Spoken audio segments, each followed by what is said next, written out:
Boom shakalaka, ladies and gentlemen, brothers and sisters around the world. It is your boy Krishool, aka the esoteric noetic, aka the chocolate Nubian soul brother from Ghana, West Africa. Oh, feels good to say that. It's been a minute since I've dropped one of these podcasts, solo podcasts. Ladies and gentlemen, we're gonna have a solo podcast today. I have a very informal conversation with y'all. If you were listening to this, I am going to be delving into the topic of UAPs, UFOs. I'm going to be talking about extraterrestrials, doo-doo-doo-doo-doo-doo-doo, along with a lot of other fascinating topics dealing with what's really going on in government. This is all connected. But first and foremost, I want to let you all know that you can find me on the Spotify's, on the iTunes. You can find me on the TikToks. You can find me on Stitcher. I'm all over the interwebs. I'm even in some more esoteric avenues on various crypto platforms like Odyssey. So check us out. Of course, I'm right here on YouTube. Now, as I will be speaking about a topic which I don't think gets the same level of scrutiny on the YouTubes, I hope this will be able to stay on. I think I should be right. All right. Now, ladies and gentlemen, I also want to let you all know that I have an album out. It is my apotheosis. That means your final form, your climactic level of excellence. I have created an album that is a collection of some of my greatest works over the last few years. It's a collection of Afro beats, pop, soul, rock. You can find it on my Spotify's. You can find it on the iTunes. And I would love you guys to tell your mom, tell your friends about it. Share it with your loved ones. Purchase it. You can come check us out. I'm going to be doing some gigs over the next few weeks, few months. And if you know the songs and you can sing along, all the merrier. So check that out. And of course, you can give us a review for this podcast. You can give us a review on the album, I believe, as well. But on this particular podcast, you can find us on the iTunes and you can give us a review. It helps us out a lot. So be sure to do so. But let's get into it. Let's get down to business in the immortal words of Eminem. Let's talk about weird science, extraterrestrial craft. They're called UAPs now. Different name, but essentially the same thing. You know, we're really speaking about the origins of these craft when we speak about extraterrestrial craft. We're speaking about vehicles that are non-terrestrial, right? Because that's at the heart of it. Anytime you bring up the topic of UFOs, what appears in the minds of most people is, oh, you're talking about ET? Yeah, right? You're talking about some little green men, some little green man from Mars? Well, yeah, but they're not necessarily green. So anytime I delve into this topic, it gets a lot of pushback. But I found over the last few years with the Disclosure Project, it has become pop culture. It's reached into the realm of the exoteric now, where the narrative is such that I find most people, or at least open there listening into the secret origins of society, listening to people that speak about secret societies, people that speak about the esoteric, people that speak about ufology with more respect. Because when you hear this from one person, it's one thing. When you hear this from 1,000 people, you tend to give it a bit more credibility. And when your governments, at least some of us that still have some respect for our governments, start speaking about this, or certain figures within the government start speaking about this, you tend to have a bit more respect for it, right? And that's what's happened over the last few years. We've seen figures like David Grusch appear on the scene, speaking about how he was part of a task force to uncover what was really going on with unidentified craft, biological entities. And his revelations, shocking to many, are pretty much the same things that many disseminators of ufology have been saying for decades. Stuff that I knew 25 years ago, ladies and gentlemen, is coming onto the scene. And now I'm listening to people and how they react. And you realize that a lot more people are talking, a lot more people have open eyes in regards to what's going on. Now, I want to start off by saying that when it comes to this particular area, I find people are usually in three categories. You have those that are fully conspiratorial minded, people that tend to think anything that is conspiratorial must be true. They go too deep into this stuff. These are the conspiracy hobbyists or the flat earthers that have this attitude that, oh, wait a sec, we can't trust anything that comes from the government, and they'll buy into any conspiracy. And a lot of these people, I find, they give this kind of information a bad rep because these people tend to have viewpoints that are often not in alignment with really what's going on in the world. And then, of course, you have people that are on the complete other side of that, the highly skeptical minded that think everything that comes from government must also be crap because, well, they've lied to us about so many other things. And they tend to be very apprehensive about adopting this idea that there might be extraterrestrial craft because the scientific consensus, I would say, the scientific theocracy is such that this viewpoint is considered to be taboo. That if you speak out, you speak about extraterrestrial craft, aliens, you'll generally get ostracized by your peer group. Many of the people that in the past I think have come out have been ostracized, and it's been like that for a long time. More recently, it's becoming more accepted. It's becoming almost the default position, I would say, when we were seeing so many figures and this conversation being had in the realms of government and so forth. But nonetheless, there still is this theme within the scientific consensus where people that speak out about this stuff are considered to be cray cray, that speak about even the possibility their own experiences with having seen unidentified craft are considered to be having hallucinations and so forth. And I think the reason is because within the realm of science, within the realm of, I would say, legacy physics, there is this viewpoint that it's impossible for extraterrestrial craft to have traveled to our planet because it would require such advanced technology, and it's something we don't have, and within our physics it doesn't seem possible, so it's definitely not something that is is going to happen. Or there are all these scientific rationales that people come up with to explain why it cannot happen because their idea of what is possible based in the construct of science that we have at the moment, it shows that it's not possible. But what we find as we move on in our understanding of pretty much every scientific discipline is we learn more and more and more. And at certain points, we have to question our entire thesis, our viewpoint in regards to reality. And we realize that what we thought of as not being possible is now possible.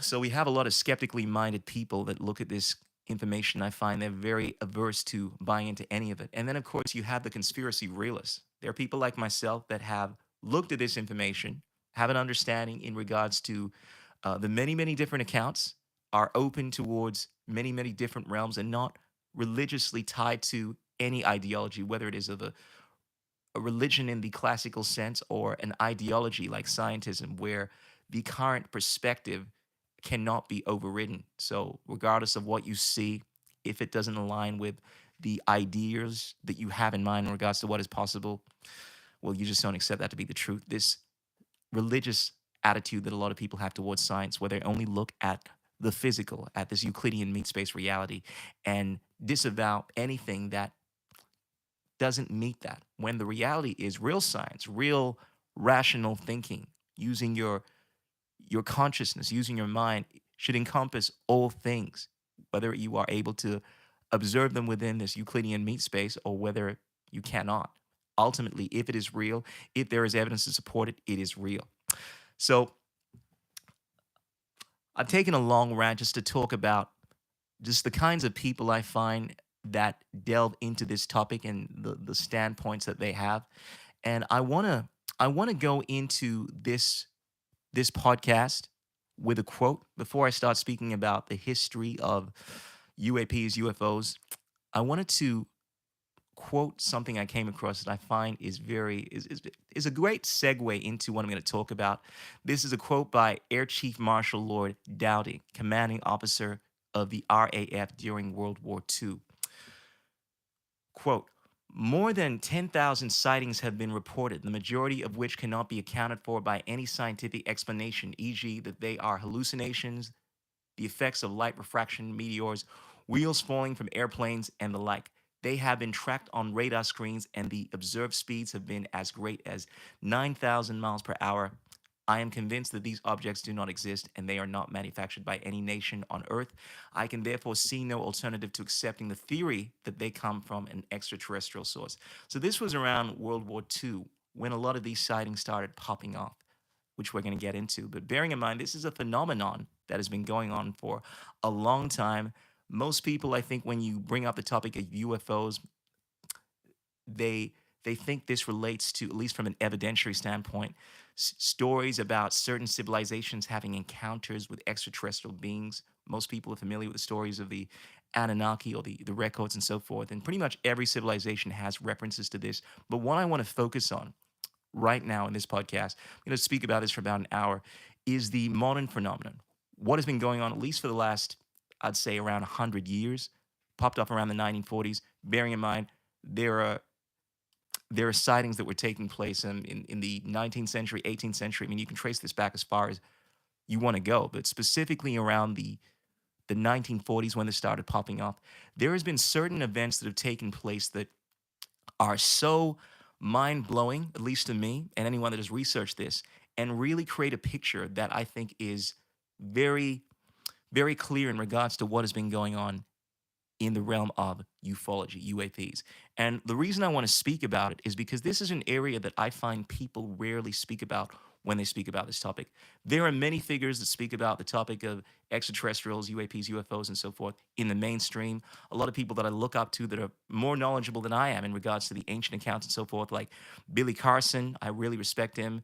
Eric von Daniken is one of the pioneers in the 60s, 70s. Most people are familiar with his book, Chariots of the Gods, and many more. Michael Desarian, someone that I've learned a lot from, that looks at the Irish origins of civilizations, how they have a lot of references to certain people known as the Tuatha De Danann that were supposed to be of extraterrestrial origin, or at least had technologies that were bestowed to them from non-terrestrial sources and so forth.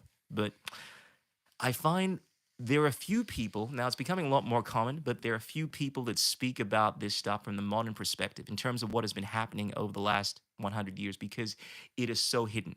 It deals in a realm of knowledge that I guess we refer to as classified information, right? This is why when figures like David Grusch come out, he is the Air Force pilot that recently came out and was speaking about how, as part of a task force in the Pentagon, this guy decided to uncover on what was going on with extraterrestrial vehicles, UFOs, UAPs, biological entities, and so forth. And he came across a roadblock, and essentially, people started to give him a hard time, essentially threaten his life when he started to go public with what he had discovered. Then now he, of course, he is not the first person to come out and speak about this kind of stuff. We've seen many other figures like Bob Lazar.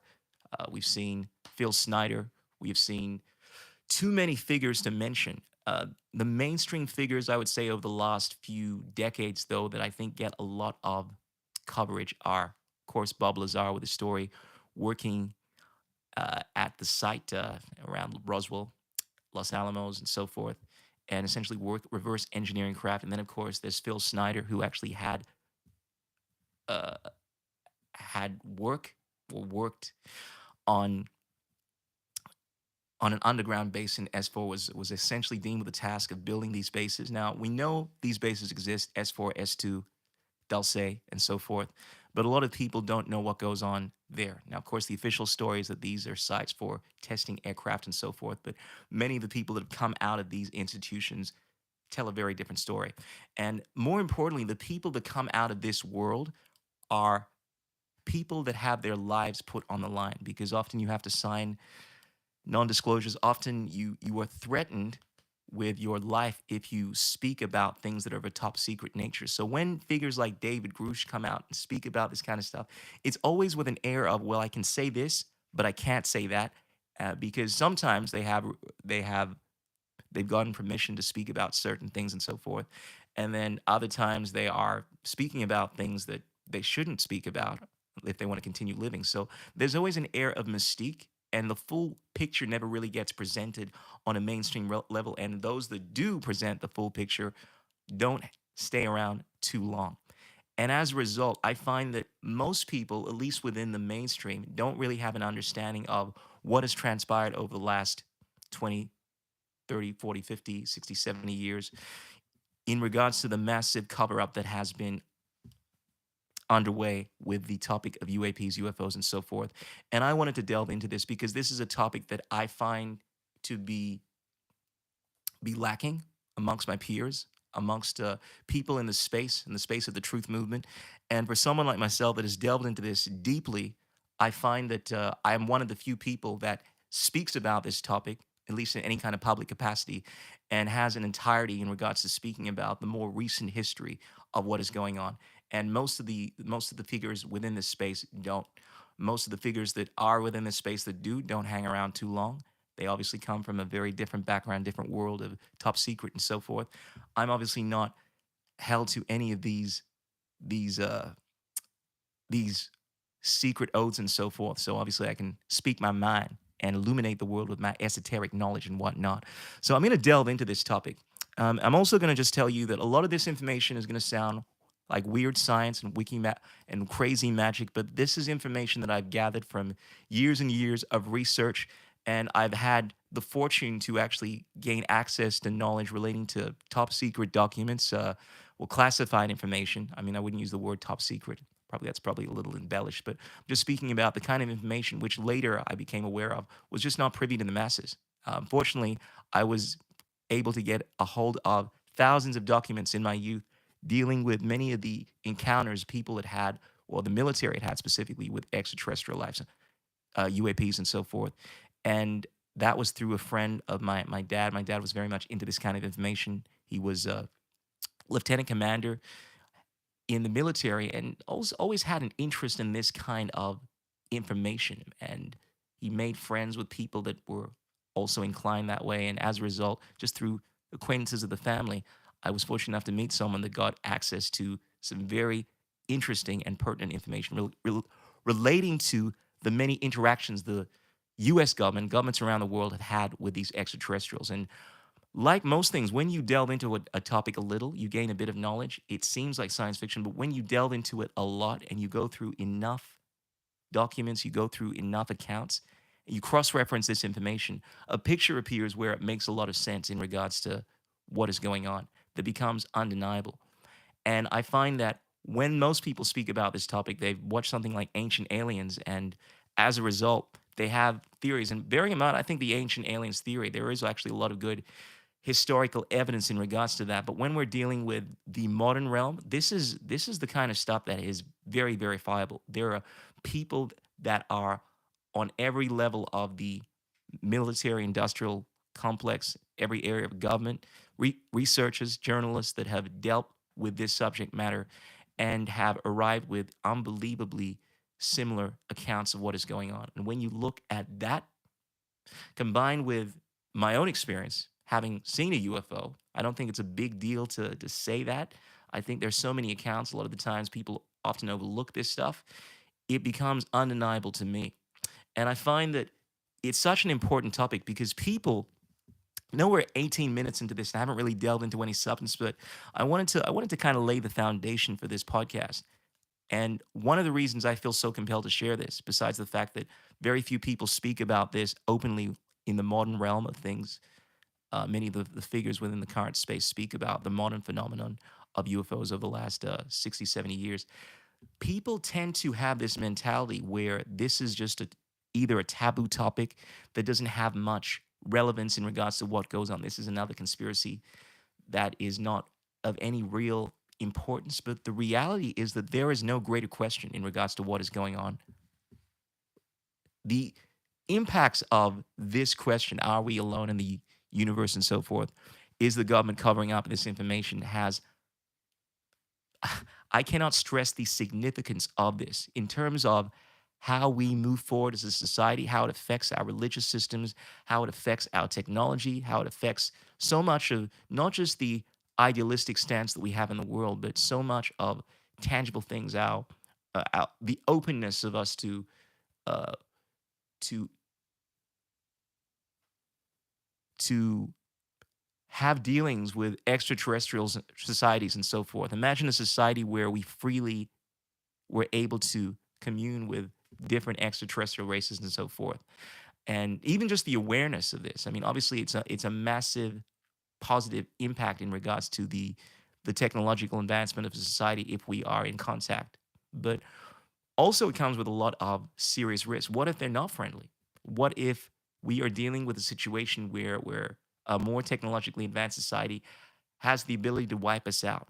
And of course, these are the kind of questions that were being addressed when contact was made. And I'm going to be very clear about that. This is not a situation that has not erupted, that has not come into being, where we have not made contact. There's so many things that have gone on over the last few decades, so many dealings with extraterrestrials, that the idea that we haven't made contact with extraterrestrial beings is something of a fictitious idea, at least when you delve deeply enough into this topic. But my point is that it's such a big issue in terms of the ramification it has on this planet, that the idea of not being aware of this topic, not delving into it deeply as someone that is interested in the truth conspiracies, call it what you will, would be would be an error. Because I think if we don't address this topic, if we don't learn about what is going on in the world, well, we don't put ourselves in a position to really grow as a society if we're constantly too fearful of what lies in these dark corners of government and so forth, and don't want to open that box.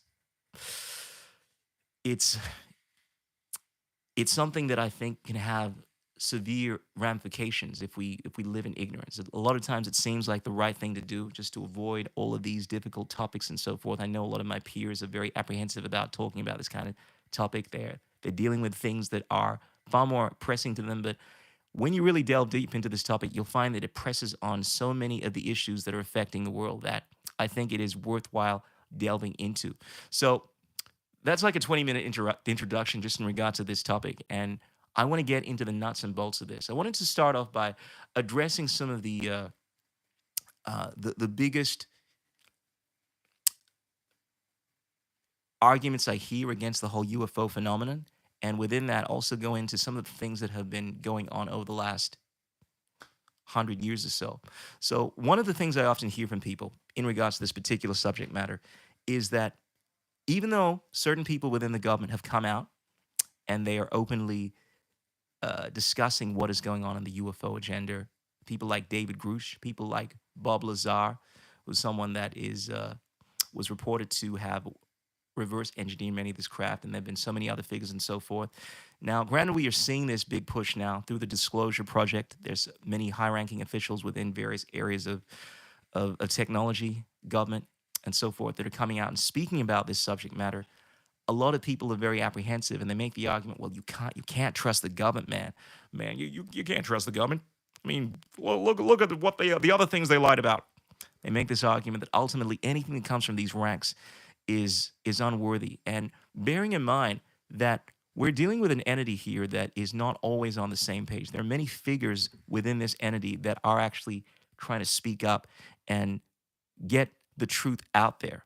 And for the longest time, we have had in its entirety the government extremely apprehensive about sharing this information. In fact, there has been a massive cover up underway to present this narrative that we're simply dealing with weather balloons. When you see these UFO sightings, whenever there is information coming out in regards to the fact that we're not alone on this planet, it's usually ridiculed by many of these people within the governmental system. And for the longest time, not just within the United States government, but pretty much all governments around the world, it's been looked at in a very negative light. And there have been massive efforts to curtail this. And this has been through certain standards of security. Most people are not aware that first and foremost that there were certain standards of security that were implemented in preventing this kind of information from being publicly open. Now, most people are aware of the Manhattan Project. They've seen that movie and understand that there was a massive security risk to the reality of people working on the atom bomb, that information coming out. So they had all of these protocols in play where essentially this was done in order to keep this information from not getting out. Now, these same protocols were applied with anything dealing with extraterrestrial life. It's known as exotic matter particles. So anytime you're dealing with any entity or anything that relates to something that is not terrestrial, this would come under the same classification that you would apply to the Manhattan Project. Therefore, it would be very difficult for this kind of information to come out to the general public. And it's one of the reasons why this information has not been privy to most people. Now, the fact that these efforts were put in play, along with an organization, well, a group of people known as Majority 12, also known as Majestic 12, being put together, this is around the 1940s, in an effort to curtail this information after certain crashes came about, like the Roswell incident that most people are aware of. Now, this has been well documented. Majestic 12 is an organization that often appears when people speak about UFOs, and it is actually something that is not built of air and imagination. We're speaking about a group here that was put in place because the government, the United States government, namely, saw the risk of this information coming out as being such a viable, detrimental risk to the welfare of the nation that they took it upon themselves to enact measures to ensure that this information did not get out. And this is why Majestic 12 was formed. And one of the figures that I've researched the works of deeply is John Lear. John Lear passed away a few years ago, and he got involved in this entire thing mainly because he found out that Majestic 12 was actually legit. One of the things I found interesting about his story is, like most people, he was someone that was not interested in anything relating to UFOs, flying saucers, all that kind of jazz. But eventually, through his own experience, having seen a flying saucer, he was a. By the way, John Lear was the son of the creator of the Learjet, and he was a pilot, would fly around a lot. And as you'd imagine, through his work, he was able to see what he called a flying saucer at the time. And of course, being very skeptical, he started doing a lot of research, had a lot of military contacts, and he was very skeptical about the whole thing. But he knew people. His mom apparently had some kind of a connection with someone that was in a very high-ranking position in the military, and he was able to use his influence to get his mom to call this guy up, this one person, just to confirm if the existence of Majestic 12 was actually real. And from there, once he actually confirmed that it was real, and Majestic 12 is a big deal because the existence of Majestic 12 is pretty much at the heart of the UFO scene. It's one of the reasons why the vast majority of people do not know about ETs, or we haven't known about this stuff for such a long time, because this group, this organization that was actually formed during the 1940s was put in place for the sheer goal of preventing this stuff. It's basically risk management. It's like these people had a say in what was going to be able to be disclosed. And once John Lear found out that this organization actually existed, he knew that there was something going on in regards to the whole UAP UFO phenomenon, which led him down the route of uncovering what was going on and so forth. And the reason I bring this up is that the existence of Majestic 12, classifications like the Manhattan, the classification that's applied to exotic matter particles, so anything dealing with non-terrestrial craft and so forth, these things were put in place by the U.S. government, namely as a measure of trying to prevent this information from coming out. This information is very verifiable if you delve into this subject matter. The very fact that this is going on shows that we have seen for many decades a concerted effort by the United States government to prevent this information from being accessed by the masses. So when people look at this topic and they see certain figures within government now being able to come out and speak about this, it's only happening because at the end of the day, I would say it's, and this is what David Grusch has been saying as well, is one, it's happening reluctantly, and it's also a measure of damage control. Ultimately, the theme for such a long period of time has been we must prevent this information from coming to the fore. So when people create this narrative that, oh, wait a sec, this must be some kind of effort by the government to brainwash people, they are missing the fact that the government for a long time has been trying to prevent, and I speak generally of here, of course, but this not only applies to the U.S. government, but the Russian government and many governments. This is not a phenomenon that is just limited to the United States, but it typically does focus around the United States, and we'll go into that and why that is the case. But it's a phenomenon that has been going on for a long time, but more recently, we are seeing this theme where, because of the Disclosure Project, figures speaking out about this, people have this idea that, oh, the government is finally coming out and telling us what's going on. When the reality is, first of all, the vast majority of people that are people that we think are in government don't really have any idea what's going on. There are different levels, different ranks to this information. And of the highest levels, presidents don't really understand what's going on. And this is coming from people that have actually worked in the highest realms. The people that do know what is going on don't really speak to the general public about this kind of stuff. There are different levels of security and so forth. But one of the things we can say for certain is that for a long time, this information has been guarded. There have been gatekeepers to this kind of information. And now we are seeing this massive push. One of the arguments I hear is that, well, this must be a psyop.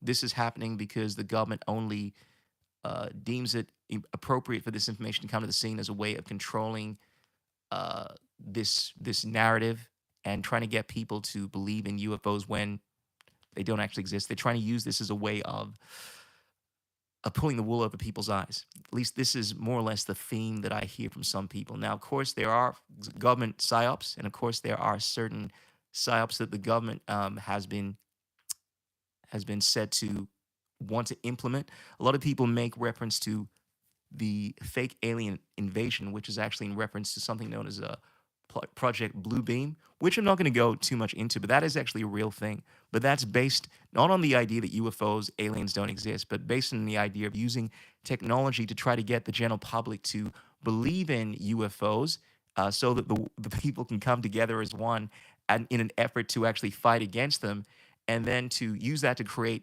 a borderless society to bring about more world government. That's the conspiracy theory, and it's actually something that you'll find. I mean, John Lee would speak about this a lot. Was a theory that certain people using technology were considering implementing, but bearing in mind that that's not supporting the idea that this isn't a real thing. That's supporting the idea that the government has been at some point. Certain people within the government have been willing to use technology and put a plan in place in order to trick the public into achieving an ends. I mean, this is something that goes on a lot with it for anyone that's looked into conspiracies and how the government works and so forth. And one other thing I wanted to say, like anytime someone brings up the idea of a psyop relating to UFOs, like the government's trying to pull the wool over your eyes, what comes to mind is to me the analogy of imagine a situation where, let's say, a big pharmaceutical company, right, like Big Pharma, um, having spent the last 100 years or so saying that our products are safe, they're 100% safe. This is just hypothetical, of course. And then suddenly they come out and they tell you that these things are not safe. Don't trust these products.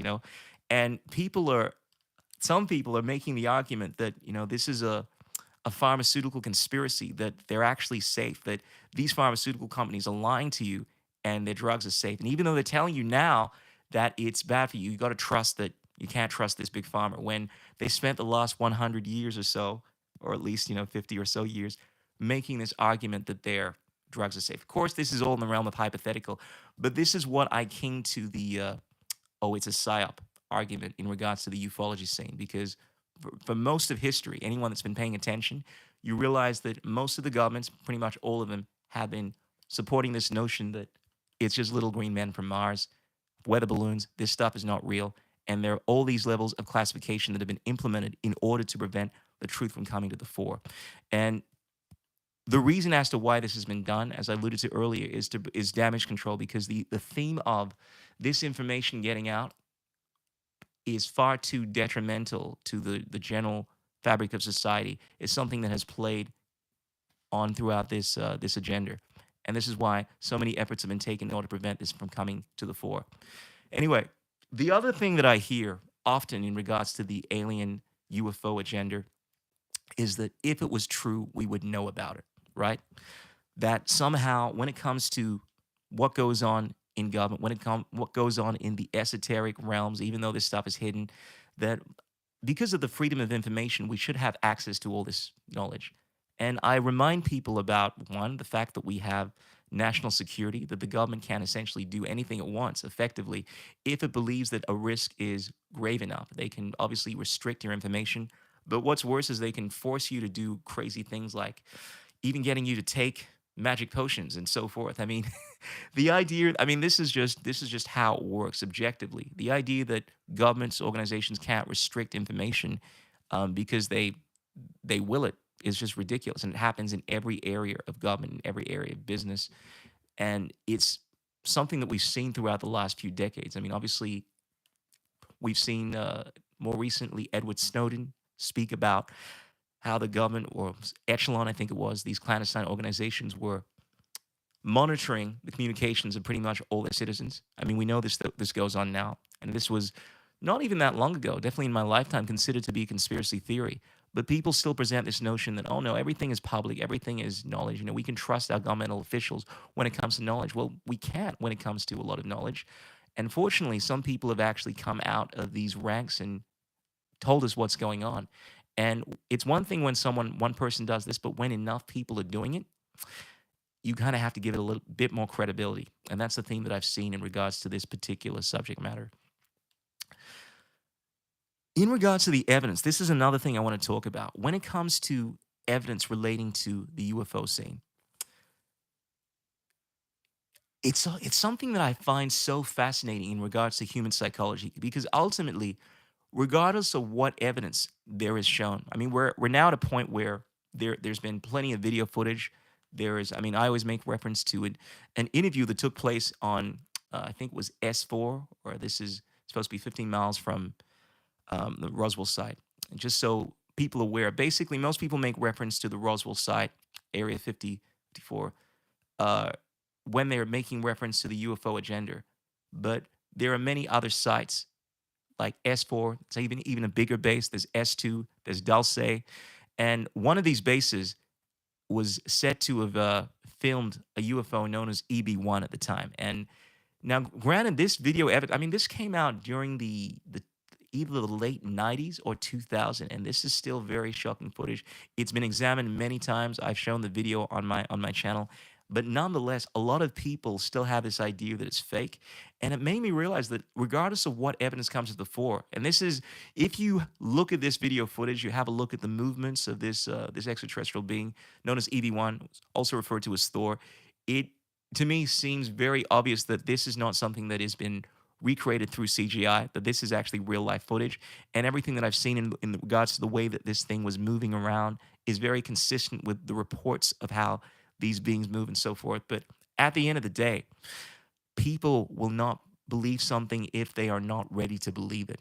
And despite this, which I think is one of the best forms of evidence, I mean, video footage, I mean, other than actually seeing something for yourself, you're not going to get much better than that. People won't believe you. And despite the thousands of reports, the many thousands of incidences of whether it's video footage, whether it's abduction reports and so forth, there's never enough evidence.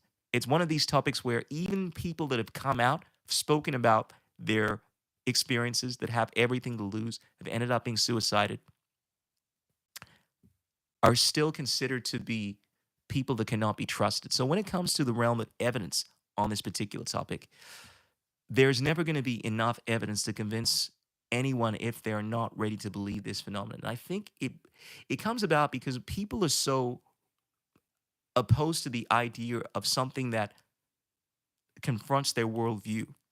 Whether you are religious in a classical sense or whether you're more scientifically minded, if you have adopted a worldview for a long period of time and you find there is evidence that does not align with your worldview, I find people always coming up with these arguments that are just devoid of reason and logic to justify how that cannot be valid, the evidence that you will bring. So when it comes to the evidence around this topic, I could list you the many different accounts. I mean, without even going into any historical evidence or any of the theoretical stuff, we're speaking about people that have recovered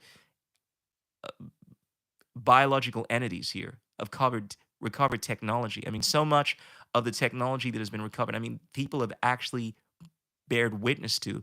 But at the end of the day, it is never considered to be enough evidence to sway people if they don't want to be swayed. I mean, as we know, Bob Lazar would often speak about element 115, which was supposed to be the key technology that was used, well, matter call it what you will, this element in powering the vehicle that he worked on, which according to him could not have been created by humans. And when you actually have a look at all of the interviews, all the evidence in regards to what he tested to, and also his accounts, which he went back on at a point that he actually saw a being of some sort during one of these sessions that he had working on this craft that met the description of one of these little gray men and so forth. But there is so much evidence in regards to, if you buy into a story, which I think there's no reason not to buy into, that this vehicle was not manned by a human being. And despite all of the evidence that he even had to support this, like 1115, bearing in mind at the time, with Bob Lazar's story, we had no understanding of element 1115. As far as the scientific community was aware, this stuff did not exist. And the idea of any kind of power source that could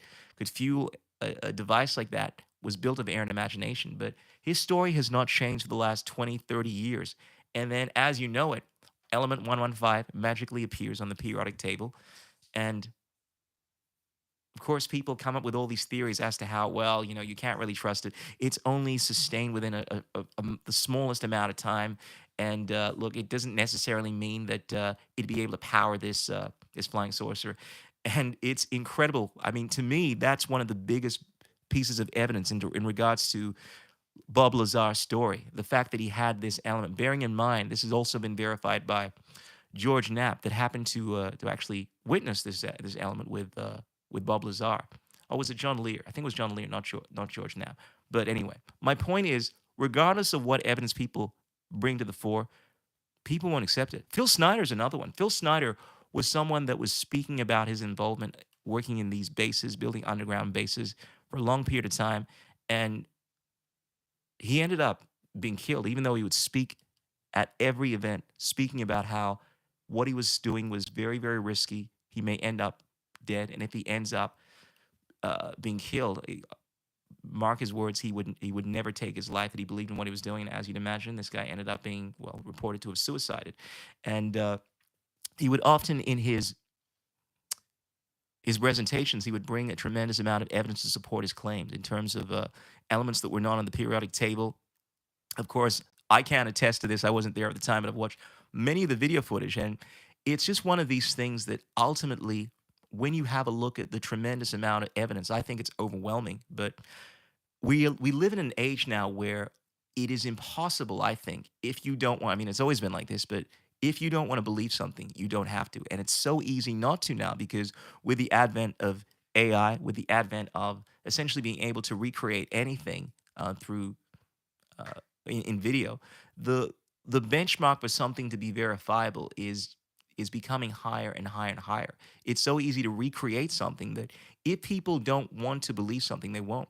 This is one of the reasons why the whole idea of being able to stage an alien invasion has a lot more credibility. It didn't around the time that the conspiracy was formed. I mean, the blue beam technology, at least according to John Lear, has been around for a long time. This is well before 2000 in terms of being able to holographically create something in real life. I mean, we have that technology now, but 20, 30 years ago, it didn't seem like such a plausible thing. So the idea of staging something now is not a conspiracy theory built of air and imagination. The ability for us or people within, not even within government, people, you can gain access to this technology to actually create something where you show something that is not actually really happening. It's so easy to do that at the end of the day, if you don't want to believe something, if you don't want to be honest with yourself about what's going on, this is what I find, you just won't accept it. And I find often this comes about with people that are so stuck with a particular worldview that they don't want to accept this narrative for either religious reasons or because in their minds it doesn't align with the presuppositions that they have made in regards to how the world physics as they see it is supposed to work. But I think if you take on the view of looking at information for what it is and then trying to explain away how it got there, makes a lot more sense than having a worldview that you believe to be tight and ignoring everything else that doesn't fit with that worldview. But in any event, that's my view when it comes to the evidential standpoint. People that talk about how there isn't never enough evidence to prove conclusively the existence of UAPs, UFOs, and so forth. And of course, you hear people saying that all of these reports are misidentifications, right? Like UFOs are simply unidentified flying objects. I often hear Neil deGrasse Tyson make this argument. Well, they're simply unidentified flying objects. And it doesn't mean that they are of extraterrestrial origin. It's something up in the sky, and we don't know what it is. Makes perfect sense. But I think any person that's being realistic about this realizes that we're using that term, yes, as a general sense, but we're essentially referring to crafts that are not of this terrestrial origin, and that's why we're calling them unidentified. And it's one thing if one person is misidentifying something, but when high-ranking people that are experts in this particular field or have spent their entire lives understanding aircraft. They work in a field where they are dealing with the highest technologically advanced aircraft. And they are telling you that no, we don't have anything that can do anything like this. And look, you don't need to be of any high ranking stance to know when you're seeing something that has never been seen before. Like I have this unicycle I often ride, and when I first started riding it, most people, even kids, when they're 4 years old, they've typically seen everything, but when they see something that is out of the wood, they haven't seen anything else like it. They're like, whoa, what is that? And the reason you feel like that is because there's nothing else like that. But when people have that same reaction to something that is completely out of the realm of what they've seen before, even adult people, we're talking about high ranking officials that spend their entire life dealing with this aircraft. People somehow don't give the idea credit that we're dealing with a technology, at least according to them, that is extraordinary. And it's extraordinary because there's nothing else like it. And this is just one of the arguments I find in regards to people making this claim that it's simply just misidentified. These people don't know what they're dealing with. No, when you're seeing something that shouldn't be there. If I saw someone using a technology that seemed like it was light years ahead of our time, I would be thinking to myself, okay. I mean, I know that there might be innovative companies that are on the forefront of technology, but that is nothing like anything we have. If you're able to make someone travel at well over 9,000 miles an hour. Yeah, I'm pretty sure we don't have anything else like that. And then when you have a look at the corroborating evidence of people telling you that actually, you know what, we've worked on these vehicles, and yeah, we've also seen, yes, little green men come out of these things. Of course, I'm using the euphemism here. You obviously have to give it a lot more credibility. The other thing I want to speak about, this is one of my favorites, the mass hallucinations. So when people speak about the hallucinations that are taking place with people that have these abduction experiences, right? It's used as a way of explaining the theme we've seen, particularly in the 80s. This was a theme. They actually made a movie about this called Intruders. The theme where many people, many kids, people, adults of all ages were reporting to have had these experiences where they were abducted. And it's one thing when someone has a recollection of something that happens, but when there's also physical evidence to support this. I mean, we were finding people had certain implants that were put on them, and of course, this seemed to be inexplainable by virtue that the way that this thing had been put into them without any incisions. I mean, bearing in mind, this is still 30 years ago. And also, you have a look at the accounts of animal mutilations and so forth that were all transpiring around the same time. The instances of people having these visions or these, not visions essentially, but having recollections after they've gone through hypnosis of what had happened being explained away by the psychiatric industry as hallucinations. It would make sense if one person's having this, but when thousands upon thousands of people are having this, like the idea that people are all having the same mass combined hallucination seems like something built of air and imagination, right? Because it's one thing if someone has it has one hallucination that is relating to their experience, but when so many people are having an experience that draws on the same themes, seeing figures that are in described in this particular way that's in line with what is typically depicted as UFOs, these creatures with slit eyes and mantis-like features and so forth. And the themes go on and on and on. These characteristics that are all merging, it would beg any logical, rational person to realize that there is something going on over here.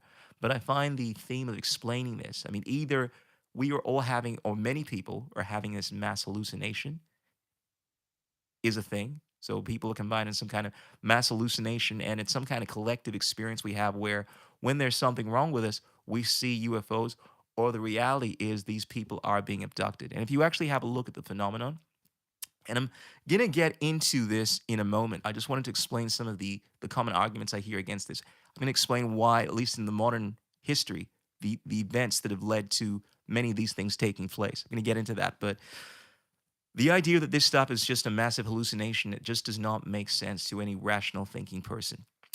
Now, some of my favorite arguments that I hear against, what is going on, and that really get to the heart of the technological sophistication within some of these craft is that one, a lot of people say that we just don't have there is no way, obviously, that this technology exists, right? I mean, there is no evidence suggests that we have advanced craft like this. And when you actually have a look at the people that are in many situations working on some of the top edge, the top tier crafts and so forth. And this stuff has taken place in sites like S4, S2, and so forth.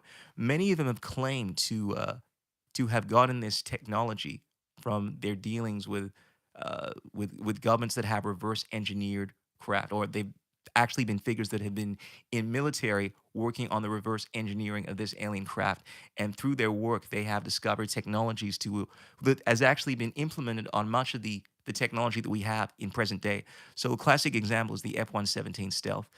Many of the this is the this and this is just looking at the technology that has actually made its way into the public use. So we're talking about open technologies, but there is a lot of the technology, and this is coming from many of the high-ranking officials that have actually worked on site, reverse engineering this craft, that is not used in in a public sense, even in some of these wars. And I guess a rational person would say, if the U.S. military or these superpowers that had reverse engineered this craft had this technology, why wouldn't they use it? Why wouldn't they use it?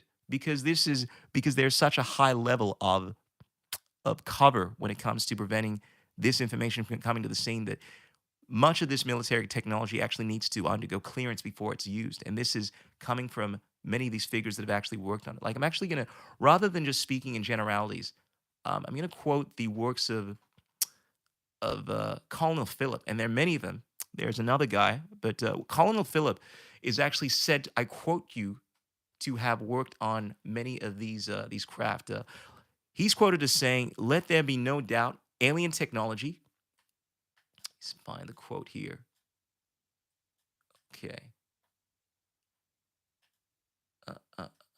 All right. So let there be no doubt, alien technology harvested from the infamous saucer crash in Roswell led directly to the development of the integrated circuit chip, laser and fiber optic technologies, particle beams, electromagnetic propulsion systems, depleted uranium projectiles, stealth capabilities, and many others. How do I know? I was in charge. That's according to Colonel Philip Corso. And there are many other sites. It's also worth mentioning that there's actually an operation known as Operation Moondust that came about. I want to say this is after First or Second World War, where the United States, a faction of the United States government or military as such, was in charge of actually recovering UFO craft. So essentially, not crafts per se, but any damaged craft, and using this, any exotic matter particles. So we're speaking about things that are not terrestrial in origin, and using this to create technology. And this is well documented.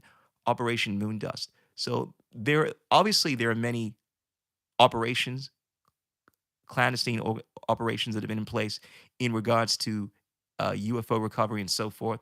But the fact that there are so many high ranking officials, and many of them have come out, I'm going to see if I can find some more here. Many of them have come out to speak about reverse engineering this craft, is a clear tell that much of the technology that we are seeing on the scene has been created through this advancement with alien technology, or the recovery efforts that have been underway, the reverse engineering of many of these recovered sites. And this is coming from the word of many of the people who have actually worked on this.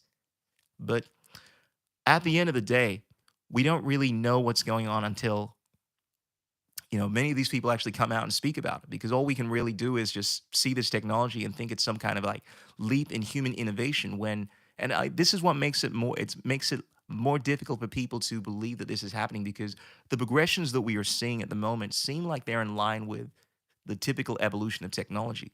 But if, let's say, we someone just randomly came about with a technology that seemed to be light years ahead of its time, well, we'd have a lot of questions, particularly if the person wasn't able to explain how it worked and so forth.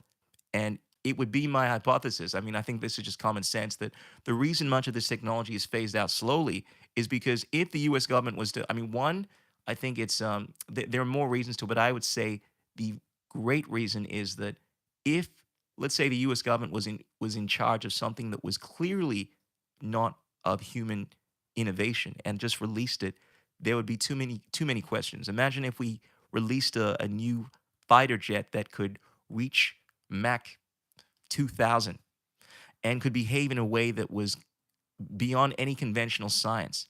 Obviously, the question would be, where the hell did this come from? But if you were releasing this technology in a way where it seems to be progressing, we're seeing innovations that come about in a more structured fashion, it seems more plausible. Having said that, it's not to deny that we see innovations on from the human innovational stance, but there is no doubt, at least in my mind, in fact, there's no doubt, I think, for anyone that's researched this, that much of the technology that we are seeing on the scene has come about because unequivocally there have been people within the government and within areas of these clandestine organizations that have been reverse engineering this craft and using this in order to make innovations. And we've actually reached the point now. I mean, much of this information that I actually went through, bearing in mind, was done during the Second World War. This is when they were working on this craft. I mean, we reached a point now where I think we made massive advancements. I mean, to the point where I believe, and I think this makes a lot of sense, a lot of the UFOs that we are seeing are not necessarily of extraterrestrial origin. They're. I mean, this is the funny thing because at what point do you call it extraterrestrial in origin? Because if something has been created through the innovation of a UAP, of a non-terrestrial craft, right? However, you've used the technology to make something that is of human innovation. Well, it's obviously not of extraterrestrial origin. And if you reverse it, and it could be something as slight as a fighter plane that is able to not be detected by radar. Now, that's something we do know. And I say this for anyone that has researched this, that much of the technology that was used in the F-117 stealth was discovered through the efforts of people in these clandestine organizations and so forth to reverse engineer much of the discovered UFO craft. However, there are also craft that have been fully created, from what I understand, that are actually so advanced that many people, I would imagine, would assume that this is of an extraterrestrial origin. But then, of course, you have extraterrestrial crafts that we have no understanding as to how it works. And this is going from the testimonies of people like Bob Lazar. Now, granted, this was 30 years ago when he worked on this craft, but the fact that he speaks about how at a point he was able to come up against some kind of force field. Now, don't ask me to explain the physics of this thing, but according to him, there was no technology, even to this day, that is able to create something like that, that is able to create this barrier. Like, the amount of energy that is required to generate that is just phenomenal. And then, of course, we have the Tic Tac incident. This is just more recently over the last few years. And this is coming from highly, highly skeptical, very critical thinking Air Force pilots that account how they saw a UAP behave in a way where it essentially descended at such a rapid rate. Bearing in mind, much of this phenomena is recorded, so it's not just human error here. We're looking at our radars and we're seeing something behave in a way that, based on the physics, our understanding, the amount of output that something would have to create in order to do the maneuver this thing did, descending at such a rapid rate, is more output, more energy. The amount of energy that is required to do this thing is more energy than we have in pretty much all of the power plants, at least according to the guy that was reporting this. But it's very clear that the technology that we are seeing from these UAPs is of such a advanced level that it could not just logically be terrestrial in origin. If you completely disavow all the accounts of these people that have come out and spoken about how they've actually had interactions with these extraterrestrials and so forth, the fact that we've had dealings, because I'm going to get to the juicy stuff very soon. I'm trying to be as rational as I can with this breakdown to begin with, just looking at some of the arguments and trying to break this down on a more kind of critical level. But in regards to the theme, the modern history, I'm gonna sum that up in a moment as to what's happened. But just in regards to what many of the people have witnessed in terms of seeing, the rationale is that this kind of technology could not be created with any human innovation, just based on the energy output. And this is not going with any of the accounts of even the interactions with extraterrestrials and so forth. But I find that very, very, very convincing. I mean, when you have a look at the eyewitness reports, to say the least. Even if I was a skeptic in regards to that. And finally, just another argument I often hear in regards to this particular topic I wanted to delve into, because I don't often get a chance to go into a lot of this stuff. And I don't think I've ever made a video where I've really broken down this stuff on a podcast. Okay. Uh, uh, uh, uh. Okay, so this is a common one. I think this is pretty obvious though. Um, I kind of touched on this. The government could not cover up something of this size. That the level of time and intelligence that would be required in order to cover up something of this magnitude is just not possible. You know, everyone knows the governments are not good at hiding anything. Well, we know the fact that they've done it once, at least. I mean, with the Manhattan Project, and it's taken place in so many other areas, and in more recent history, I'm sure you can name a few where governments have managed to actually convince the general public to go along, whether it's to believe something or whether it's to do something and so forth. And this is a common thing you see within history. It's called the Hegelian dialectic, where essentially the government wants to convince its public to do something. Therefore, it manufactures something that is completely nonsense and gets the general public to respond to that. For instance, like it manufactures a war in another country and it convinces the general public that we have to go into that war and kill all these people that hate you, and is able to essentially orchestrate a plot to get people to behave in a particular way, or just to cover up information, prevent people from gaining access to what is going on. This is the very nature of conspiracies. I mean, a lot of people are not aware that the origins of even the term conspiracy theory, and this is the recent history in the last 100 years, came about around the time of the JFK assassination, when JFK, one of the many things that he wanted to do, and he's quoted as saying this, he believed that secrecy, I quote, is repugnant to a free society. JFK took it upon himself to dismantle the CIA, which was involved in many of the covert operations, whether it was just smuggling drugs, or whether it was assassinating people, doing things that the general public, according to him, I would agree, should probably be made aware of. And one of these things had to do with the UFO agenda. UFOs are integral to the conspiracy theme because JFK, amongst one of the many things he wanted to do, was release what the general public had been release what the CIA had in regards to what was going on with the UFO agenda. And of course, the CIA, at least this is what is claimed, and I think it makes a lot of sense. They were involved in his assassination. And Robert Kennedy, Bobby Kennedy, has spoken about this as well. I mean, I think the evidence is so vast in regards to the CIA being involved in the assassination. I mean, one of the things we know is that JFK unequivocally was assassinated. That the way in which it was done, it was a conspiracy in the sense that it involved multiple people. There was obviously conspiring taking place, and he had openly spoken about wanting to dismantle the CIA for many reasons. And one of them was the fact that they were actually orchestrating.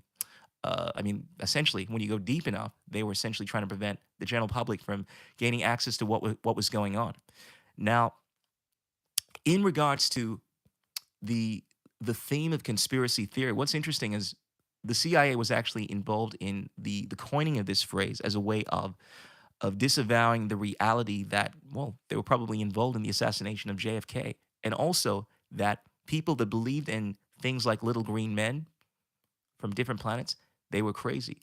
And of course, we have this loaded term now, conspiracy theory, when in reality, there are conspiracies. The CIA is the institution that best represents the idea of conspiracies because essentially they deal in secrecies.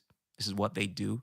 And you only need to read the book Confessions of an Economic Hitman to realize that the US government is involved in a lot of clandestine operations. And also, when you have a look at other organizations, which not that long ago were considered to be fictitious, like the Bilderberg Group, you realize that one of the reasons that this organization was formed was because they were trying to hide many of the truths relating to the UFO agenda.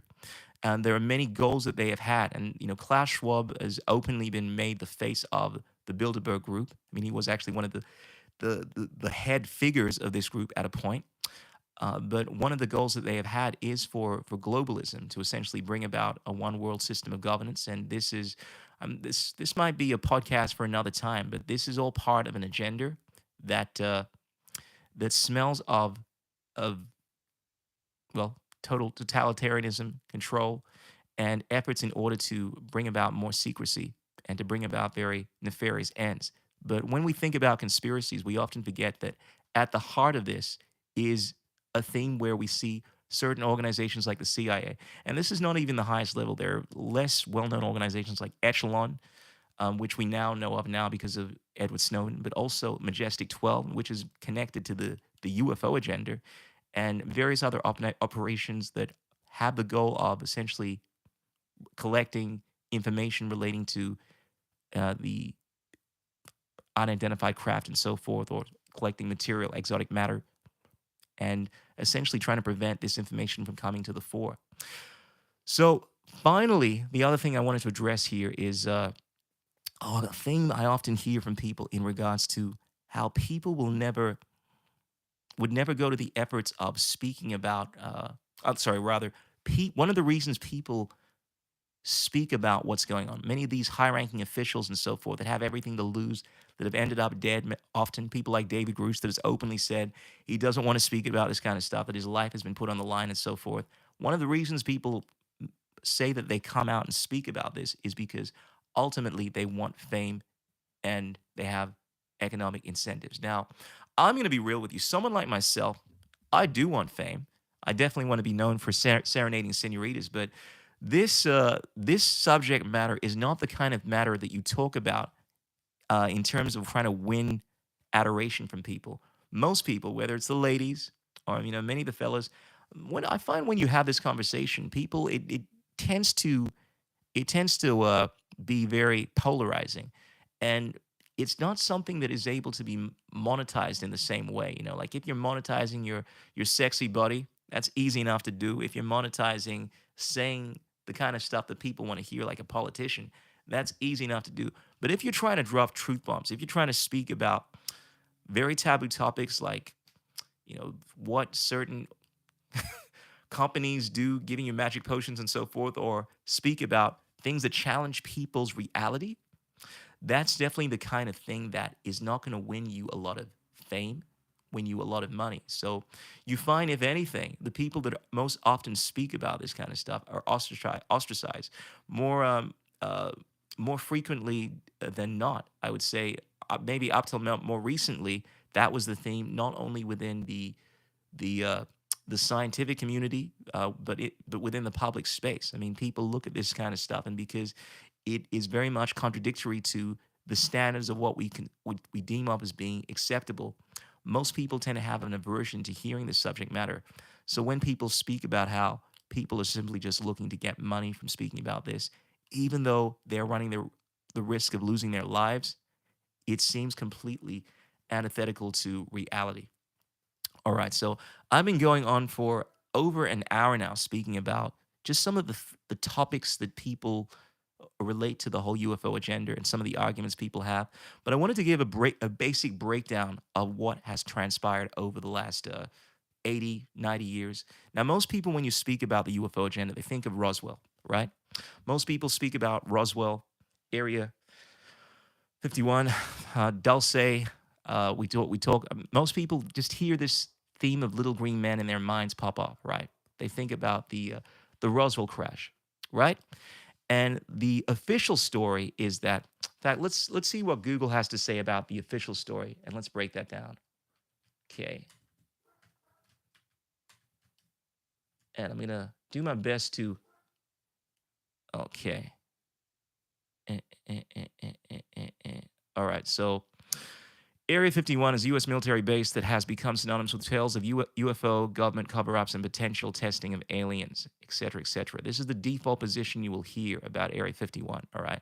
Now, the official story is that it was a weather balloon that some man reported to have seen a UFO, but when the U.S. government got down, it was a weather balloon. Nothing here. No, no, don't, nothing here. Nothing to worry about, ladies and gentlemen. Go back to your TV shows and your sports. Nothing to be seen here. But when you actually have a look at the many people that were actually on site, were involved in the operation, in covering this thing up. And when I speak about this topic, a lot of people think I'm just recounting some tale. When you look at a subject matter enough, there becomes a theme present within it. when you cross-reference information, when you hear accounts over and over and over again, and when you've looked at the cornucopia of information that I have, it becomes very clear that, okay, this has to be given a lot more credibility, particularly when it's coming from the kind of sources that have actually been involved in this. I mean, this is not speculative. When I hear about someone having done something, they speak about it from their own accounts. This is the kind of thing that you can't really mistake. You either did it or you didn't. Now, granted, that person could be lying, but when you hear enough accounts from other people that have gone through the same thing, you give it credibility. So I just wanted to preface this by saying that I formed this knowledge from having read thousands and thousands of documents over the last few years in regards to, not last few years, what am I saying? A long time. I've been interested in this subject matter for a long time. I'll just say that. And it's become clear that this is the narrative when it comes to the Roswell incident. I always use this as the benchmark for essentially what's happened over the last more modern history of the UFO agenda. But basically, there were four extraterrestrial beings within these craft. Most of them were dead. I understand three of them were dead, reported to be dead. And they were stored cryogenically. One of them actually was alive and was actually kept in a facility. I believe it was S4. Don't quote me, but one of the facilities for a number of years. This was known as EV1, also known as Thor. And there's actually footage of an interview, interestingly enough, with this extraterrestrial. And this is uh, I'm not sure when this was filmed, but this footage is still accessible if you go have a look on the interwebs. But this being was said to have gotten sick at some point. It wasn't able to deal with the atmosphere later on. I think within after a year, it experienced some issues with breathing. But it was also notorious for lying. This was described as one of the gray-like beings. You have a look at the video, and its movement is very consistent with many of the reports and so forth. But this is the Roswell incident. Now, bearing in mind that whereas most people are aware of this particular incident in terms of Roswell, and a lot of them disavow the notion that there were actual extraterrestrial craft. It was around this theme, around the First World War, that I would say, started seeing a lot more instances of reports. And the theme that we've seen here is that after this incident took place, so after we saw this Roswell incident and many other instances, the U.S. government took it upon itself to really look at this UFO incident. And there was a team that was assembled known as Majestic 12, also known as Majority 12. And this is the reason why most people don't have any understanding of what goes on with the UFO agenda, because of Majestic 12, they took it upon themselves. This team was tasked with the responsibility of ensuring that this stuff did not get out to the general public. So this deals with the PSYOP in terms of changing the narrative in regards to what's going on with the extraterrestrial involvement. This also deals with recovering craft. Now, there are other groups such as Operation Moon Dust that dealt with recovering extraterrestrial debris and so forth. But fundamentally, MJ12 was responsible for the censoring of this information. And interestingly enough, one of the things that we saw after the First World, actually, it was the Second World War that we started seeing the detonation of nuclear bombs, was certain groups, or at least one group of these aliens, became more prevalent in discovery. And the thing you see here is that after we started seeing these detonations, there were many reports of these extraterrestrial beings. And at some point during the reign of Eisenhower, interestingly enough, we saw Eisenhower, and this is coming from the testimony of Eisenhower and Eisenhower's granddaughter, who is still alive and actually attests to this. So this is very compelling. I realize a lot of people, particularly in the scientific community, don't give a lot of respect for eyewitness reports and the accounts of people, even though they are still alive. But I think it's the ultimate source, because other than seeing something yourself, that's all you can go by. And there is a lot of evidence that I put in the sway of when enough people say something. So according to many of the people that actually worked with Eisenhower, and also his granddaughter, who was saying that President Eisenhower actually said this, Eisenhower actually had a meeting at a point, because bearing in mind the United States military, Air Force, call it what you will, the secret government at the time, they had, now granted, when I say secret government, things have changed a lot. At a point, the presidents were obviously briefed on what was going on with the UFO agenda. at present, it is clear that they are not. But definitely with Eisenhower, according to him, there was a meeting that took place where he was actually able to meet up with one of these extraterrestrial um, beings or someone that was representing them. As fictitious as it sounds, there was a peace treaty that was made where these aliens, after seeing what was going on with these detonations and so forth, so to speak, the kids had found the matches and they were concerned about the effect that this was having not only in their planet, on this planet, right, which they were actually visiting, right, but also, from what I understand, the solar system, as it were. And as you would imagine, detonating nuclear weapons, I think, is something that would definitely cause a lot of concern if I was in someone's neighborhood. But whether or not you buy it, the evidence shows that this meeting was had, and the concern that was raised by at least one of these groups was the concern of humans detonating these nuclear weapons, and this was something that they were trying to essentially get the current establishment to stop doing. Now, the other theme, this is another account that I've heard, bearing in mind that there are many contacts that were taking place.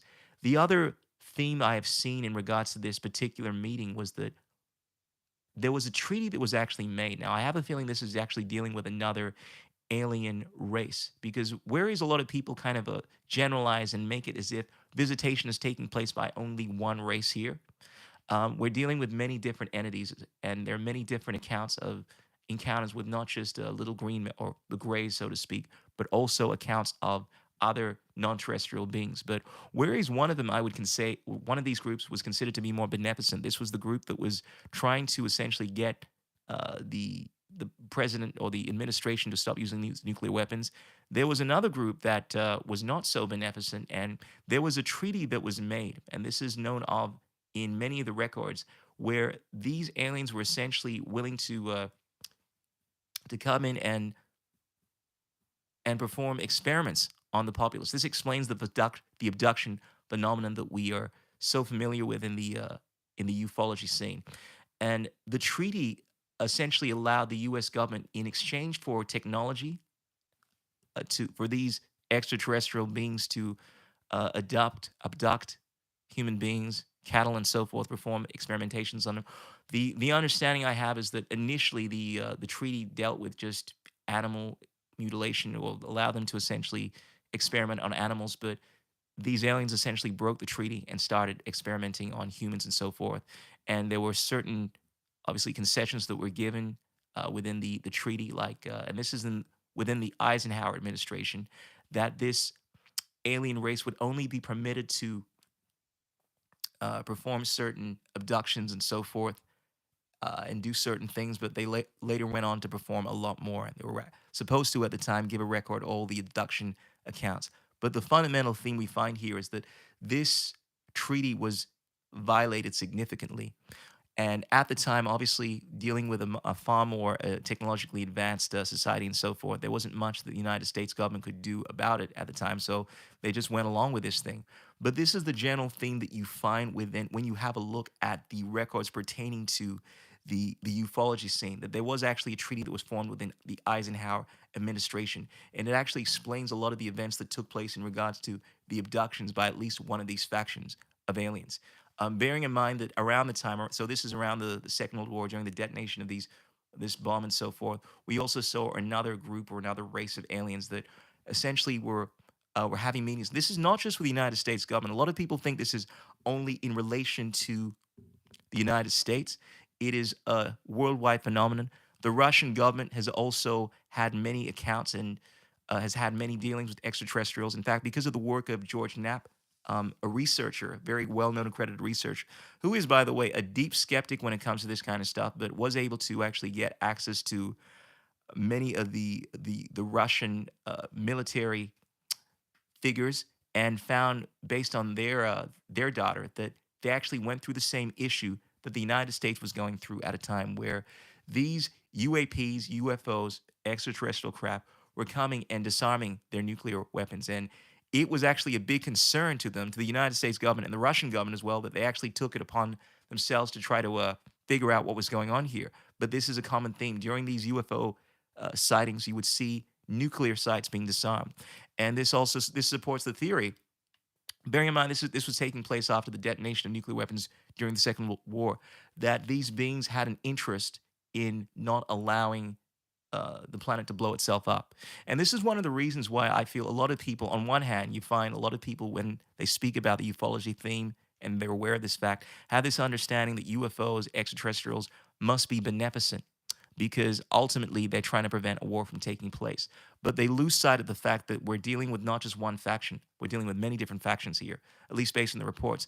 There are some, as you would imagine, with any race that are beneficent, and there are others that are not so much like that. And I find often when I hear many of the public figures, whether it is Stephen Greer or even Billy Carson, who I think is an absolute expert when it comes to the the ancient origins of extraterrestrials and so forth, his knowledge on so many different topics. But when it comes to the modern phenomenon, I find these people tend to be either biased in their thinking. They haven't. This is more of a worldview kind of a mentality where they think that these beings, purely because they are advanced, must be all beneficent. And this is something Stephen Greer alludes to. He's taken issue with a lot of the things that David Grusch has said, purely because he's aware, based on his own experiences, right, that it's very, very clear that the U.S. government has had many issues with these extraterrestrial beings that have not all been of a positive nature, and they have been very hostile in certain accounts. As you would imagine, with pretty much any civilization, any group of people, any individuals, not all of them are going to be good. I think that's going to be that's the most objective thing we can say. But a lot of people I've found have this mentality that they must be pure, beneficent beings that only want our benefit at heart, and therefore they create this narrative that skewers the reality of the situation with what they want to be true. In terms that we're all part of this new world where the aliens are going to usher us into pure love and bliss, when the reality is something very different. It's not as clear cut as that. There are many pernicious things that have been done by many different factions. But in regards to the history, at least modern history of what's been going on, the major figures at play have been one, the US government, the peace treaty that took place, Majestic 12 or Majority 12 that has had a control as to whether this information has gone on to public release. This is one of the reasons why people are not aware of a lot of the stuff that's going on. And I find more often than not when people speak about this topic, they leave many of the modern accounts in regards to what's happened. And it's understandable. I mean, people typically don't speak about the modern accounts unless they have had uh, they've had certain access, they've had a high level of access. Many of the presidents have not had this access. A lot of people, I think I alluded to this, have this idea that the president of the United States is going to know what's going on, when in reality, there have been many instances, and David Grusch has reported this, and so many people that are involved, at least in the United States government, reported this, that there are certain organizations within the government that are have far more power in regards to what is going on. And as you would imagine, this is a common theme within any governmental structure. It's called plausible deniability. Certain organizations, even like Echelon, which is publicly supposed to be esoteric, but it's not. We all know it exists. Is able to waiver a lot of the governmental uh, the governmental inspection that would ensue in any organization. So when it comes to being being being held at account for spending and so forth, obviously most of the government organizations they're all held to review. Many of these organizations are not, and David Grush has attested this. But anyone that is familiar with the secret government black ops is fully aware that there is a tremendous amount of the U.S. budget that goes towards these organizations that are not acknowledged publicly to exist. This is why so much, because obviously it takes money to conduct covert operations, and many of these organizations that exist have much of the public money diverted to them. And of course, there are all these different rankings that are apply so that many of the people that are within the public government, I guess people make reference to the deep state and so forth. When people say deep state, I think of black ops, but fundamentally we're speaking about certain organizations within government that are not don't have any oversight, that get access to a tremendous amount of money and have higher levels of ranking. And one of the things we know of is that there are certain people that have come out and said that they had a higher level of clearance than many of the government officials. I mean, I know we know that there are certain rankings, and this is public knowledge. There is something known as the Rhyolite clearance. Phil Snyder spoke about having this that allowed him to work in S4. And there are certain people, we've had situations in government where certain presidential figures have tried to gain access to information but have been denied access to it. David Grusch speaks about many situations where he tried to uncover what was going on within a specific area, but was denied access because he didn't have clearance. And then of course he would say, well, no, I have who has higher clearance than me in this particular area, because he was actually tasked with the role of, according to him, finding what was going on with the UAP scene. But the reality is, what's really going on in that scene is happening in an area that is beyond the realm of what most people would call government. And when you go high enough, you realize that, oh, wait a sec, this thing is not. It's not really government. There are certain people that have, and the other thing I've realized is that a lot of people have this idea that it's all people are all on the same page. Like you would imagine with any organization, there are some people that want one thing and some people that want another thing. It's well known that Majestic 12, which is a team that consisted of 12 figures, that many of them were in favor of disclosure and many of them were not in favor of disclosure. And it's come to the point at the moment where I feel there is a tipping that is taking place. There's this fulcrum point where a huge amount of people that work within these realms of government or societies and so forth do want this information to come out. This is what we're seeing with the Disclosure Project, and have been pushing for this information to be released. This is why over the last few years, I would say 5 years, this subject matter, which is not esoteric to me, everything that David Grusch has been saying, I knew 25 years ago, ladies and gentlemen. I read documents that spoke about this stuff in far more greater detail than David Grusch is reporting. But the distinction is that this stuff is being spoken about in a more, I would say, public way than it was spoken about 20, 30 years ago when or so, when I think this was the 80s, before my time, when Bob Lazar was coming out speaking about this kind of stuff. We're actually having this more public arena where this stuff is being discussed. And the reality is that this stuff is not really being done by one. The reason why this is coming out is because there are certain people within these factions that are pushing to have this come out. It's nice to think that ultimately everything has been controlled by one entity, but ultimately every entity consists of people. And whether we are humans, we are, or of any organization, we make up, there are individuals that make up that organization. And it just so happens that this is a war of minds. There are enough people at the moment, figures like David Grusch, that I would say have enough integrity that have taken upon themselves to speak out in regards to what is going on. People like Bob Lazar, whose story has not changed in the 30 or so years that he's been speaking about this. People like Phil Snyder, who have, some of these people have ended up dead. And I'm just going to end by saying this. One of the reasons why this information is so in the realm of esoteric, even though publicly it's been spoken about a lot now, is because the people that have had access to this information, I'm not talking about the more theoretical aspect of what's going on. For instance, the people that speak about extraterrestrial origins and so forth, dealing with ancient aliens, things that happened thousands of years ago, which are all built off of good levels of theory and logic and reasoning. And I actually subscribe to many of the ideas within that. But the recent events of the modern era, the last few decades, deal with things that have been taking place that are very nefarious. If we're to come out, obviously there'd be hell to pay. And many of the things that have taken place are not only illegal, but utterly despicable. And the reason as to why this stuff is so difficult to come out is because there's still this big push where the people that are in power essentially don't want to be held accountable for the misdoings. And I'm bearing in mind, many of the people that were orchestrating a lot of this stuff are still alive. And as a result, they have much to lose from this information coming out. And when figures like Bob Lazar have lost so much, have their lives threatened, people like David Grusch and so forth, you generally don't hear these figures speaking out openly about this kind of information. I find the people that speak about this and have a good understanding of it typically are people that are within the military or within the realms of military industrial complex, So we're talking Air Force pilots or people within the U.S. Navy and so forth. People that have had access to top secret information, or people that have had certain dealings with the government, with their corporations and so forth, or people that have been able to get access to this kind of information, like myself.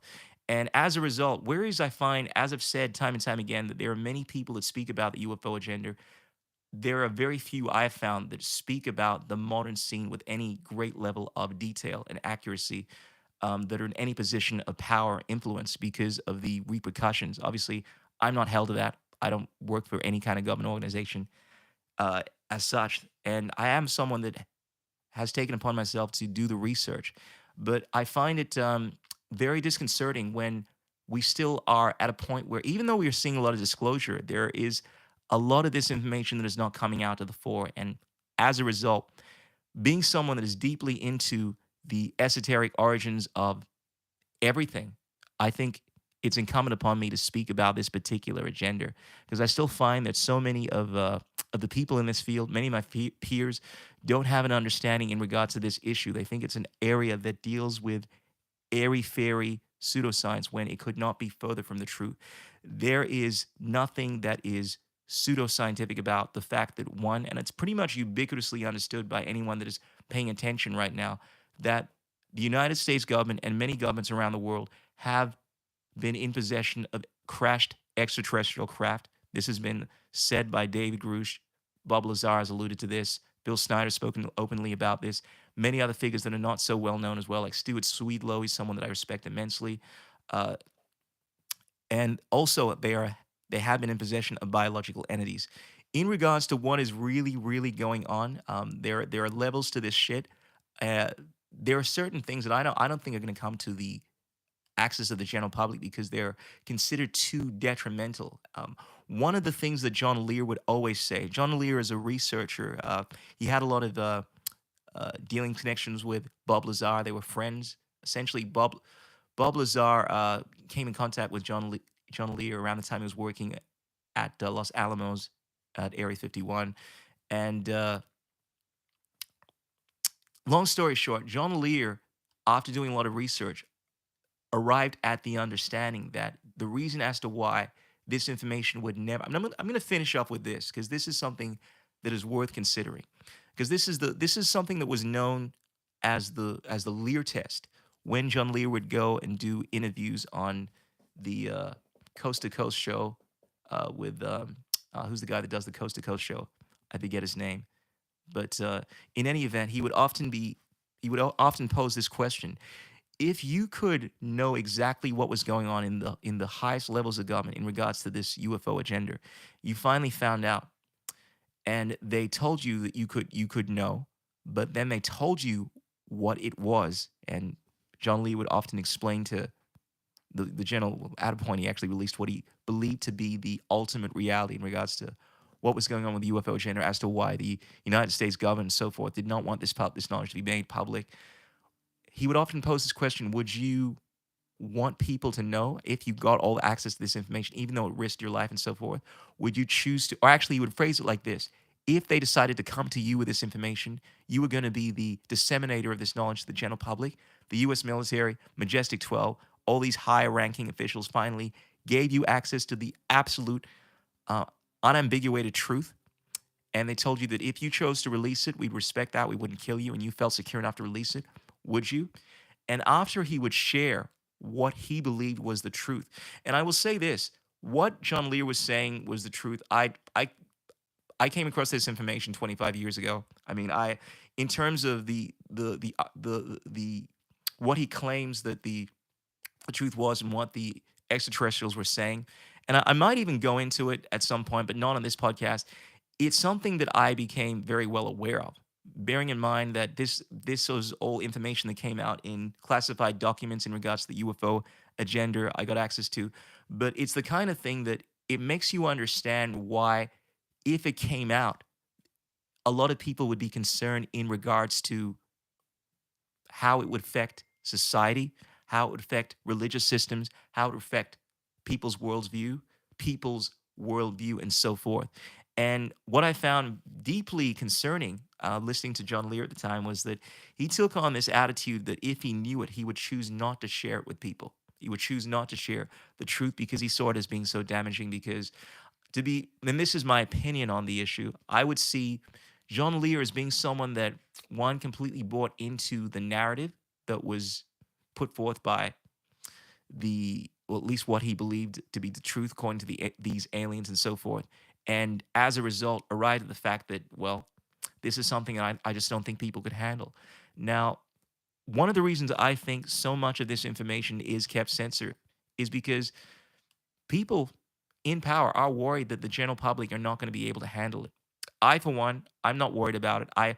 My understanding of the world, my belief system, my kung fu is so strong that there is nothing anyone could say in regards to this particular agenda that would shake me up.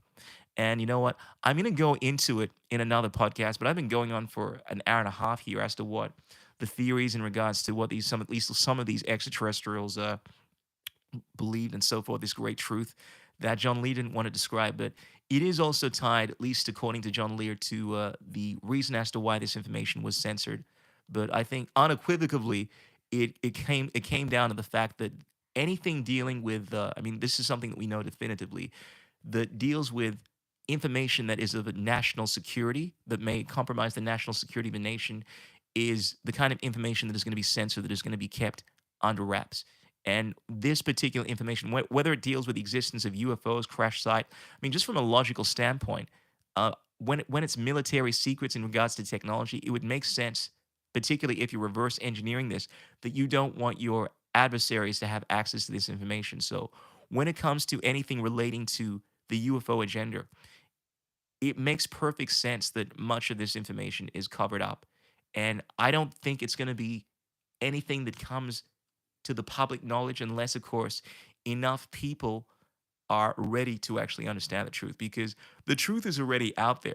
People think that there's so much we don't understand about this topic. I, for one, for someone that has researched this deeply enough to know the truth, can tell you that the answers are out there. It's just most people don't want to know. And that's the same situation with every topic, regardless of whether it's what goes on with big pharma or what goes on with the health industry, what goes on with in secret societies. People don't want to know things that they are not ready to know. And ultimately, if something is a threat to someone's worldview or is going to question it to the point where they're not happy dealing with that, a lot of people just disavow that. And that's the realization I've come across as someone that has devoured this particular subject matter for a long period of time and have had conversations about this time and time again. It's the common theme I see that if someone isn't ready to delve into this topic, they're not ready to delve into it. But it's something that I think is incumbent upon people to delve into if they want to understand what's really going on in this world. And I wanted to make this podcast in tribute to figures like John Lear, who devoted much of their life to discussing this information, figures like Phil Snyder that actually lost their lives speaking about this information. Many other figures in these what I'd say that the real truth movement that have actually stood for something, done things that were even risking their very lives, and also because it's easy to speak out about things that are very popular or things that everyone else is saying. Like I find anytime I'm around people that are being racist in any way, shape, or form, I typically don't care because I have all these friends of mine, these white guys that go crazy. Like, don't they start getting angry because someone's being racist around me. So I never think it's a big deal because everyone typically that I hang out with has this attitude that it's unacceptable and they're so quick to keep people in check or to bring about the right kind of behavior. But when it comes to other topics that no one else is speaking about, or like I find when I'm around my black friends, they're being racist around other white people, right? They they're let off the hook, right? Because it's kind of accepted. I find it's incumbent upon me to stand up and say something because no one else is. When it comes to the topic of this ufology, UAPs, UFOs, I find that it is a theme I often encounter where the vast majority of people are not speaking about what's going on because they don't have access to the information, they don't want to know, or they they just don't have the full picture in regards to what's going on. Many of the figures in the military do. They can't. I understand that. They can't speak about this kind of stuff openly. Figures like David Grusch have openly said that. But then there are a lot of people I found that simply they speak about this topic as if it's somehow built of air and imagination, and literally have done little to no research. Their understanding of UFOs deals with a few documentaries they've seen on the History Channel dealing with ancient aliens, and they say that they're very deep in their understanding. And I found through my experience that these people know little to nothing in regards to what's going on. And I find myself wanting to speak about this topic because I get asked about this a lot in comments when I make videos about this kind of stuff. And I wanted to share something that encompassed a lot of the issues that are brought up on this particular subject matter in regards to the modern phenomenon. Because as I said, the topic of extraterrestrials is vast. But when it comes to the events since the 1940s, it is something that is very, very esoteric because of the nature of of the United States military industrial complex and the levels of cover up. This actually ties to the very heart of conspiracies and so forth, that it's something that deeply gets overlooked. And I find there are very few people. Um, I'm going to finish up by saying just some of the people that I think you should look into if you want to know more about the modern phenomenon of ufology that I actually respect. Having been someone that has gone through everyone's work on this topic, there are very few people that I've not touched on the works of. The people that I have found most encapsulate what's going on. Unfortunately, most of them are dead, and that's just the sad truth of the matter.